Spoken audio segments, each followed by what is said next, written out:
They crossed the line, lied, manipulated, humiliated you, and now they want to smile, make small talk, and pretend none of it ever happened. Like you're the dramatic one for remembering the pain they caused. But let's be clear, actions have consequences, and some people desperately need to learn that. The world is full of individuals who expect forgiveness, like it's their birthright. Without changing a single toxic behavior, they screw you over, toss out a lazy apology, and wait for you to sweep the pieces under the rug. Again, but not this time. In this video, I'm going to give you 5 brutally honest reasons why certain people absolutely deserve the consequences of their actions, and why enforcing those consequences is not cruel. It's necessary, because when you stop letting people walk all over your boundaries, you don't just protect yourself, you send a message that the cycle ends here. If you've ever felt guilty for cutting someone off, second-guessed your right to be angry, or silenced your instincts for the sake of peace, this is your wake-up call.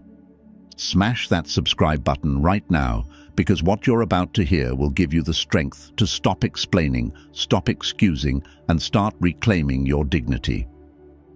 Reason 1. They were only sorry they got caught.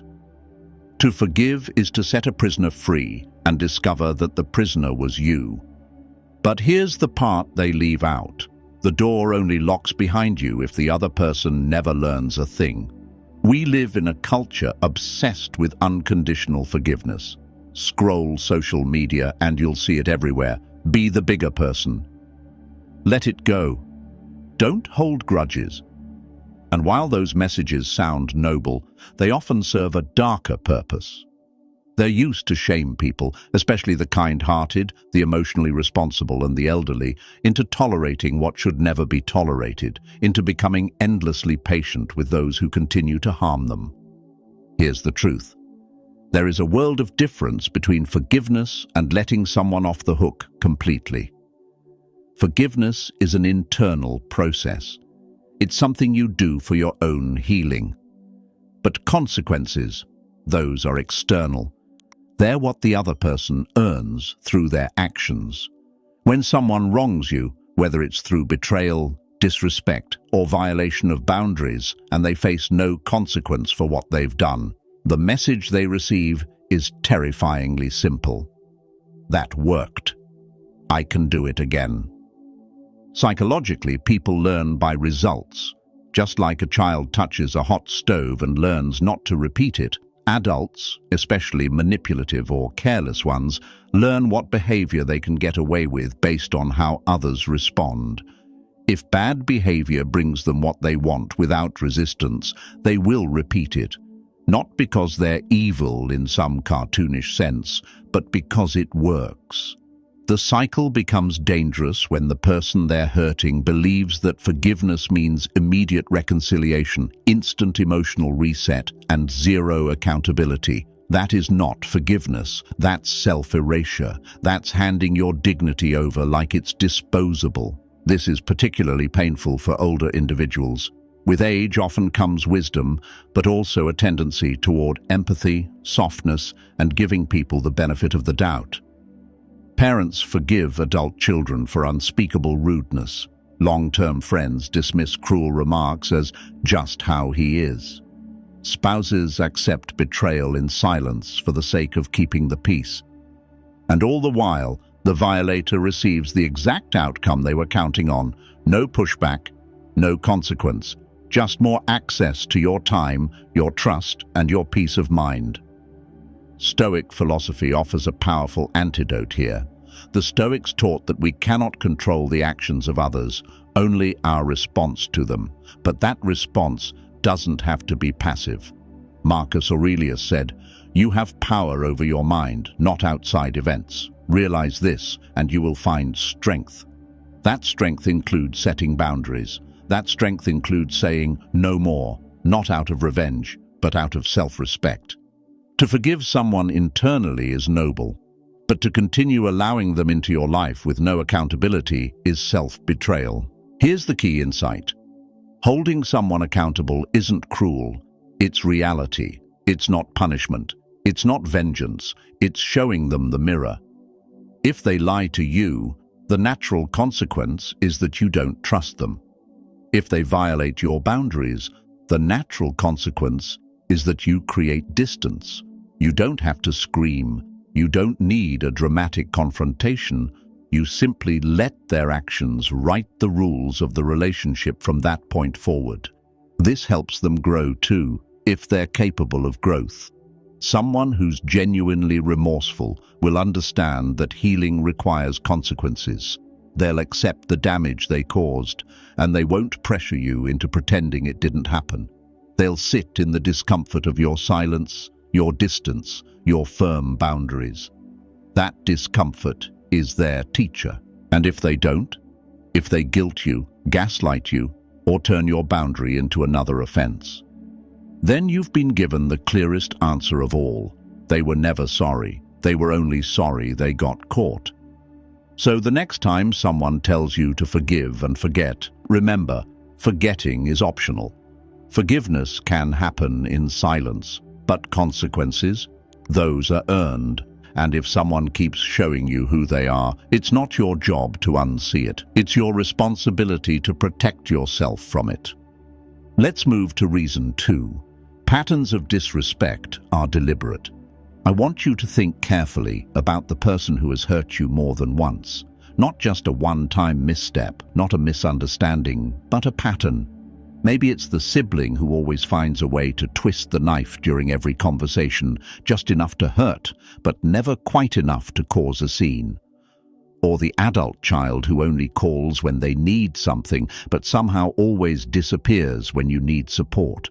Or perhaps it's that long-time friend who turns cold whenever you're struggling and only reappears when life is good, just in time to take credit for standing by your side. There's a moment, and if you've lived long enough, you've felt it, when something clicks. That cold shift inside when you suddenly realize this isn't forgetfulness, this isn't stress, and it's not an accident. What you've been calling mistakes are actually choices, calculated, repeated choices. It's like standing in the rain and suddenly realizing the downpour is coming from someone standing above you, holding a watering can, smirking as they pretend to sympathize. A woman I knew, let's call her Evelyn, retired early to care for her ailing husband. When he passed, she found herself more alone than she'd ever been. One of her daughters began calling more often, visiting occasionally, even helping with errands. Evelyn clung to it as a gift. She'd tell her neighbors, "She's really showing up for me now." But over time, that help turned transactional. The daughter started hinting about money, how hard things were, how much she was sacrificing to be there. Evelyn, grateful and guilty, began covering bills. Then came small loans. Then came new credit cards. When Evelyn hesitated, her daughter would vanish for days, only to reappear with apologies and reassurances that she was just stressed. The cycle repeated again and again. What Evelyn didn't see, what so many in her position don't see, is that these cycles of disrespect are rarely accidental. They follow a familiar pattern. First, the boundary is violated. A lie, a manipulation, a moment of emotional cruelty. Then comes the minimization. It wasn't a big deal. You're overreacting. Can't you take a joke? Then there's the temporary charm, flowers, a call, maybe a kind gesture, to make you drop your guard. And then, inevitably, it returns. The disrespect resurfaces, the kindness disappears, and the cycle continues. This behavior isn't random. Research and clinical psychology both confirm what the Stoics understood centuries ago. People who benefit from violating others' boundaries rarely stop unless consequences force them to. Why would they change? The system works perfectly for them. And for people like Evelyn, kind, loyal, and terrified of confrontation, the consequences never come. So the damage grows. One of the most powerful tools to begin breaking this cycle is documentation. Not for revenge, but for clarity. The human mind forgets. especially when emotional manipulation is involved. A simple note, date, time, what was said, how it made you feel, can become a mirror. When Evelyn finally wrote things down, she saw the pattern clearly. The promises broken, the timelines of kindness aligning only with moments of financial need. It was no longer a fog of confusion, it was a structure, one that she now had the power to step out of.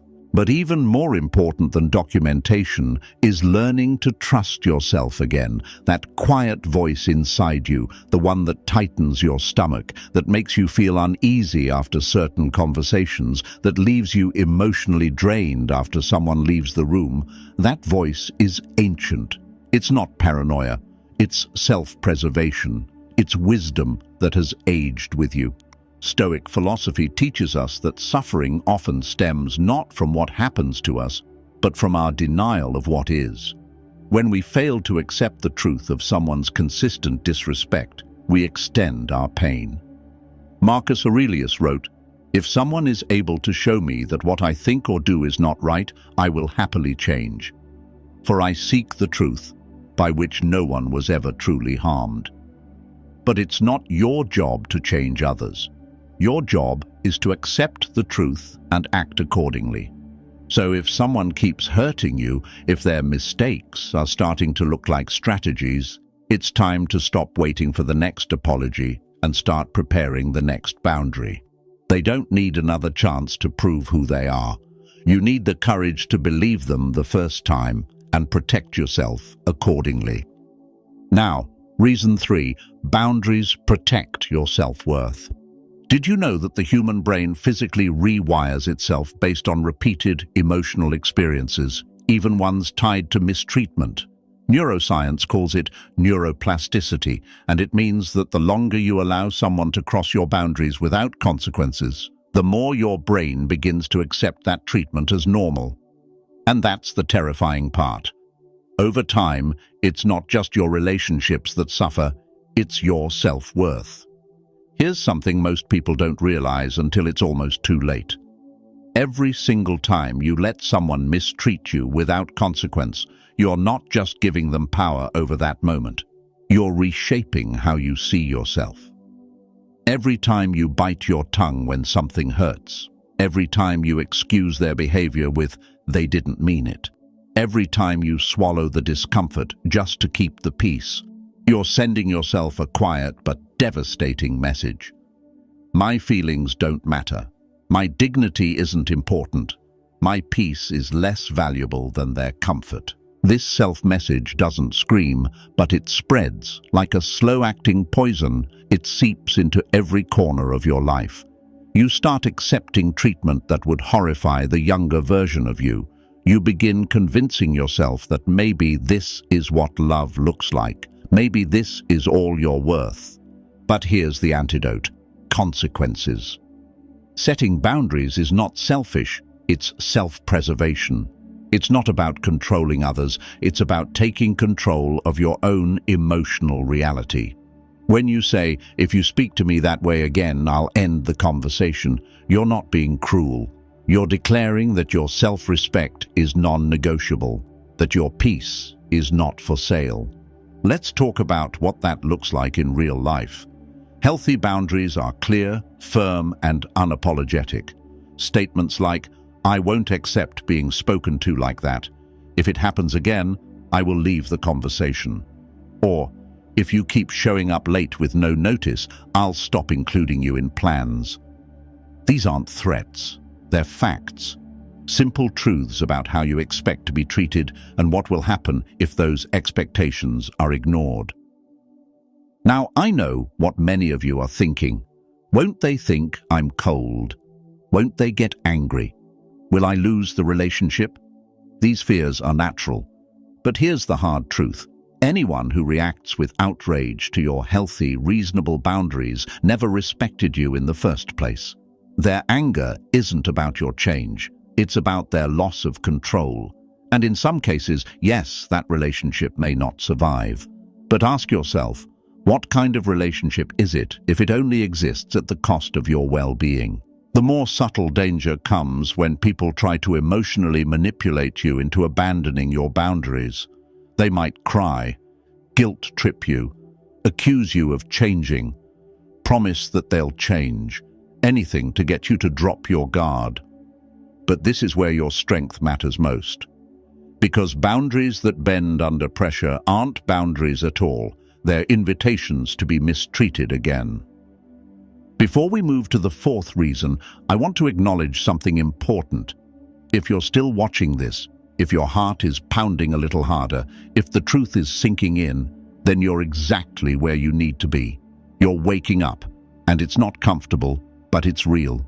This journey toward reclaiming your power isn't easy, but it's always, always worth it. Reason 4. Enabling is not compassion. What you allow is what will continue. This simple truth should be stamped on every mirror, especially for those of us who mistake enabling for compassion. It's one of the hardest realizations we ever have to face. Sometimes the pain we feel in a relationship isn't just caused by the other person, it's caused by what we keep allowing again and again. Let's break something open here, something uncomfortable but necessary. There is a destructive cycle so many people are trapped in, and it's called enablement. And what makes it dangerous isn't just what it does to you, it's what it does to them. You think you're helping, you tell yourself it's love, but what you're really doing is cushioning them from the natural consequences of their choices. And when people are shielded from consequences, they don't grow, they repeat. Imagine this. Someone you care about is slowly poisoning themselves, a little more each day. But instead of confronting the source, you quietly clean up the mess, hide the symptoms, and hope they get better. You're not helping them heal. You're making it easier for them to continue. That's what emotional enablement looks like. It's love tangled with avoidance, empathy used as an escape hatch. Here's the brutal truth.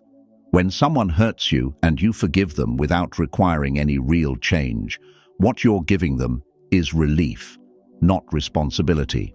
And that relief becomes their permission slip to keep hurting you. The pattern forms quickly, boundary crossed, apology made, forgiveness granted, and repeat.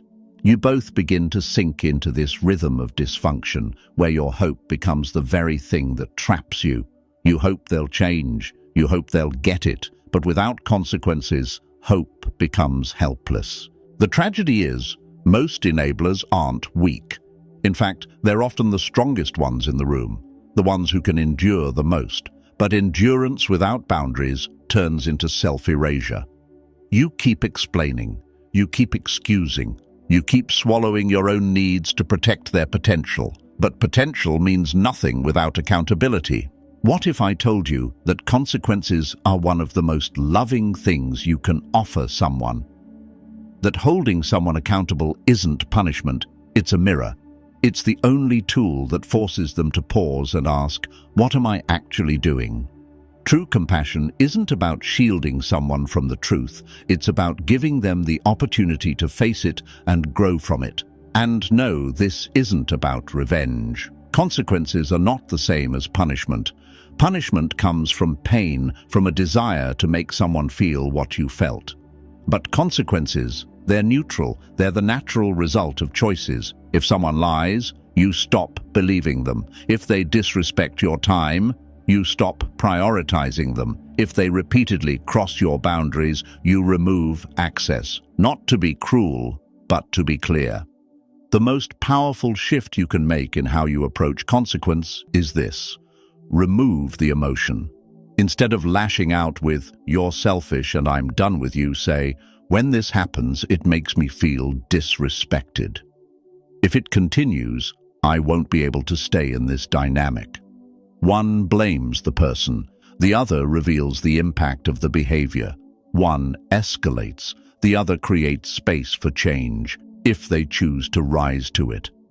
That's what real love looks like. It's not soft, sentimental over-functioning.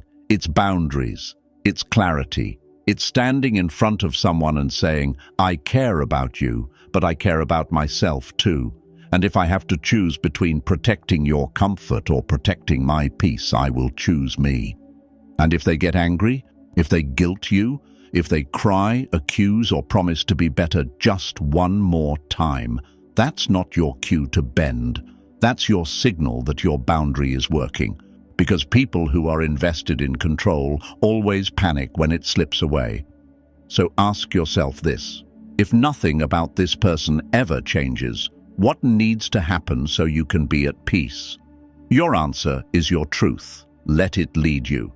Because enabling isn't kindness, it's slow-motion abandonment of them and of yourself. Real compassion has the courage to say, no more. And that might just be the thing that finally sets both of you free. Reason 5. Reclaiming power and finding peace. Take a moment right now, not later, right now. Think back to a situation where someone repeatedly crossed your boundaries. Don't minimize it. Don't intellectualize it. Feel it. Remember how it showed up in your body, the tightness in your chest that wouldn't go away, the sick knot in your stomach, the way your shoulders felt heavy like you were carrying someone else's shame and responsibility. That wasn't just stress. That was your nervous system sounding the alarm, an internal warning that your dignity was being quietly dismantled. And you knew it, but you didn't act. Not because you were weak, but because you didn't yet believe you were allowed to protect your peace. I once knew a man named Carl, a widower in his 70s, gentle, soft-spoken, the kind of person who always made extra coffee in case a neighbor dropped by. His son, grown, charismatic and always in need, began visiting more often after Carl's health declined. At first it was framed as help, managing errands, organizing bills, making sure Carl didn't feel alone. But the help came with a price. It started with subtle digs at Carl's memory. Then it was control over who could visit. Eventually, it turned into full-scale decision-making, money, medical appointments, daily routines, all stripped away in the name of care. Carl didn't say anything for over a year. He said it felt easier that way. He didn't want to start an argument, didn't want to lose the relationship, but what he didn't realize was that he already had, not because he drew a boundary, but because he never did. This is what happens when we hand over our power to people who misuse it. We become shadows. Our world shrinks, not from age or loss, but from someone else's chaos invading every corner of our mental space. Their moods become our forecast. Their presence controls our behavior. And somewhere in the middle of all that, we forget that our needs are just as valid as theirs. But I want you to imagine something radically different.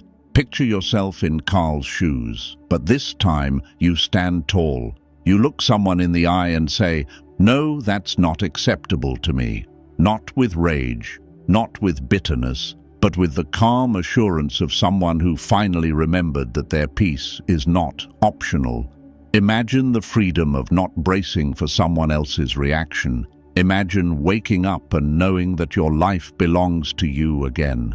That vision, that lightness, that expansion, it's not a fantasy, it's your birthright. And reclaiming it starts with one powerful choice: enforce the consequences. Because setting boundaries isn't about punishing someone else, it's about liberating yourself. When you consistently follow through, something miraculous happens. You stop reacting. You stop rehearsing imaginary confrontations. You stop anticipating disrespect. You begin to live again, with your full energy available to you. Still, it's not easy. When you start enforcing consequences, guilt often shows up like an old friend. You'll hear the voice, "Am I being too harsh? Should I give one more chance?" That guilt doesn't mean you're wrong. It means you've been taught to prioritize others' comfort over your own sanity. But the more you practice, the clearer it becomes. You'll learn to recognize the difference between healthy compassion and the kind of guilt that sabotages your well-being. There's another critical distinction: revenge versus justice. Revenge is about making someone suffer. It comes from pain and often leaves you empty, even if you win. Justice, on the other hand, restores balance. It says, "This is harmful and I won't participate anymore." Justice heals. Revenge festers. Here's the truth many never learn. The person who hurt you may never apologize. They may never take responsibility. They might continue oblivious or defiant, but their growth is not your assignment. Your responsibility is to protect your peace, honor your truth, and make choices that serve your highest good, whether they change or not. Ask yourself the most powerful question. If nothing about this person or situation ever changes, what do I need to do to create peace in my own life? That answer is your compass. This journey isn't perfect. You'll wobble. You'll doubt. You might slip into old habits. That's okay. Each time you reassert your boundary, you strengthen your integrity. Each time you enforce a consequence, you rebuild trust with the one person who matters most, you. Let's make one thing clear. Mercy is for the truly remorseful, not for repeat offenders who treat your boundaries like a joke. We've walked through 5 cold, unflinching truths, why some people absolutely deserve the consequences of their actions. From the myth of unlimited forgiveness, to patterns of disrespect, to the silent erosion of self-worth through enablement, each one builds to a final truth. You deserve peace more than they deserve another chance. Anyone who expects endless forgiveness without change, they're not sorry, they're entitled. And anyone who keeps crossing your boundaries is showing you exactly who they are. Believe them. Don't wait for another apology soaked in manipulation. Don't wait until you're too emotionally numb to respond. Because the longer you wait, the heavier it gets. Yes, setting consequences feels uncomfortable, but you know what's worse? Living your life edited down, dulled, and shrunk to accommodate someone else's chaos. Don't do that to yourself. If this hit home, hit that subscribe button right now. You're not just watching a video, you're rebuilding your self-respect. Start small, but start today. And the next video waiting for you. It's not random. It's your next step toward the version of you who doesn't apologize for having standards.